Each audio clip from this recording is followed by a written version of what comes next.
The American dream, for many, isn't a vague concept. It's a physical place, a sanctuary with a specific address on a quiet, tree-lined street. For Derek and Maria Broaddus, that sanctuary was 657 Boulevard in the idyllic town of Westfield, New Jersey. In the summer of 2014, they sank their life savings and their future into this magnificent 6-bedroom home, a testament to years of hard work. It was more than wood and plaster. It was the canvas upon which they would paint their lives, the place their 3 young children would fill with the echoes of laughter, the scent of birthday cakes, and the magic of Christmas mornings. They hadn't even moved in yet. The days were a whirlwind of excited activity. Renovations were underway. The smell of fresh paint hung in the air, and the satisfying scrape of sandpaper on old floors promised a fresh start. It was during this hopeful chaos, on a seemingly ordinary afternoon, that Derek walked to the end of the driveway, checked the new mailbox, and found it. A single, thick, white envelope. There was no return address, only the neat, slightly blocky letters addressing it to the new owner. Thinking it was a welcome note from a future neighbor, he opened it. But the words inside were not a welcome. They were a venomous ink seeping into the page, a cold, creeping dread that began to wind its way around their perfect dream, squeezing tighter and tighter with every single line. The letter began with a disarming, almost neighborly tone, but the warmth was a fragile facade, thin like a sheet of ice over a deep, dark lake. "Dearest new neighbor at 657 Boulevard," it started. "Allow me to welcome you to the neighborhood." But the welcome quickly soured, turning possessive. "My grandfather watched the house in the 1920s, and my father watched in the 1960s. It is now my time." The author presented themselves as a generational guardian, a self-appointed steward of the property. The letter spoke of the house's upcoming second coming and asked haunting questions that seemed to echo from the very walls of the home. "Do you know the history of the house? Do you know what lies within its walls? Why are you here? I will find out." Then the focus shifted and the dread intensified. The writer knew they had children. They didn't know their names yet, but they referred to them with a chilling term: "The young blood you have brought to me." A knot of pure ice formed in Derek's stomach as his eyes fell upon the most terrifying promise of all. "Once I know their names, I will call to them and draw them to me."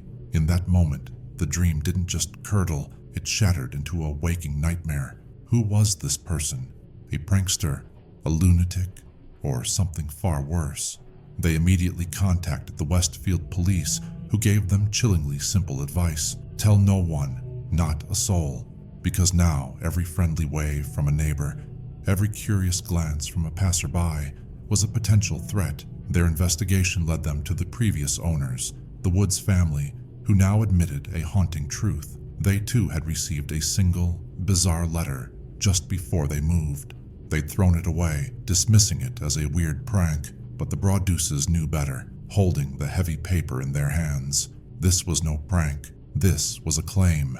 This was a threat. A second letter arrived just 2 weeks later, and any pretense of civility was gone. It was addressed directly to Mr. and Mrs. Broaddus, their names slightly misspelled, a deliberate, unsettling detail that signaled a more personal intrusion. The author's knowledge had grown with a terrifying speed. They now knew the children's names, their birth order, and even their nicknames. They described watching one of the children painting on the porch, an easel set up in the sun. "The house is crying from the pain of the new," the letter seethed with a palpable anger. "You have changed it and made it fancy." The watcher spoke of the house as a living entity, one that missed the old family and was rejecting the new. And then, for the first time, the author gave themselves their monstrous title. "I am the Watcher." Fear, raw and sharp, began to metastasize into a deep, cancerous paranoia. The family ceased all visits to the house.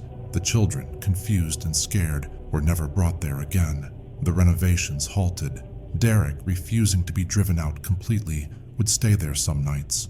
A lone sentinel in a vast empty home, he'd wander the dark, silent rooms, eyes glued to the windows, a prisoner in his own property, convinced every rustle of leaves, every passing set of headlights was the Watcher, watching him back. Then came the third, most terrifying letter. "Where have you gone to? It demanded like a spurned lover. 657 Boulevard is missing you. It asked which bedrooms the children would have slept in, painting a horrifying picture of their vulnerability before ending with a line that would forever haunt their sleep. I would be very afraid if I were them. The basement is far away from the rest of the house. If you were upstairs, you would never hear them scream. The dream was dead. The house was no longer a home. It was a trap, a monument to their fear. Financially and emotionally crippled, the Broaddus family made the agonizing decision. They would never move in, but they were ensnared.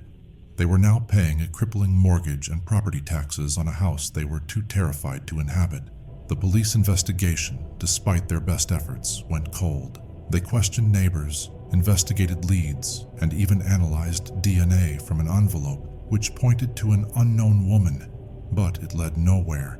The Broadduses hired their own private investigators, including a former FBI agent, spending tens of thousands of dollars in a desperate search for answers. But the Watcher remained a phantom. Desperate to escape, they put the house back on the market, but their story had leaked to the press. The tale of the Watcher house became a local legend, a piece of modern folklore whispered on the quiet streets of Westfield. No one wanted to buy it. In a final, last-ditch effort, the family tried to sell the property to a developer who planned to tear the house down, to literally demolish the nightmare and split the lot in two. But then came the most chaotic and cruel twist of all. The town itself, their would-be community, turned on them. At a town planning meeting, neighbors stood up, not in support, but in opposition, fighting to preserve the neighborhood's character. The proposal was denied. Soon, vicious whispers spread like wildfire that the Broadduses had fabricated the entire story, a clever hoax to escape a case of buyer's remorse. The victims became villains, ostracized and isolated. They were now trapped not only by an unseen tormentor, but by the very community they had yearned to join.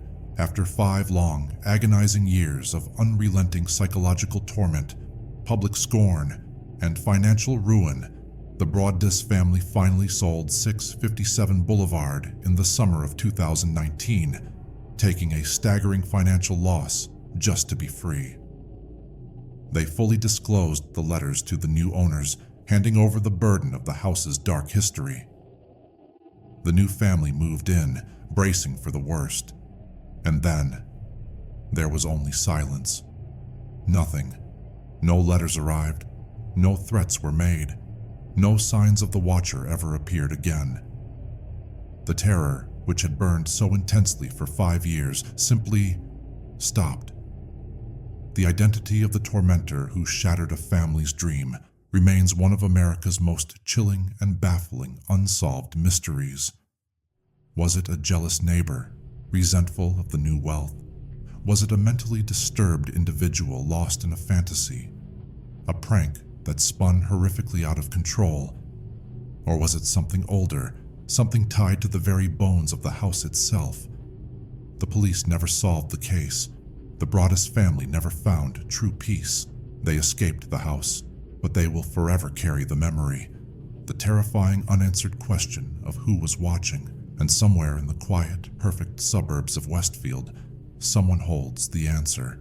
Someone may still be looking out their window, their gaze falling upon 657 Boulevard, watching still, because some houses don't just hold secrets, they keep them, and they keep watching.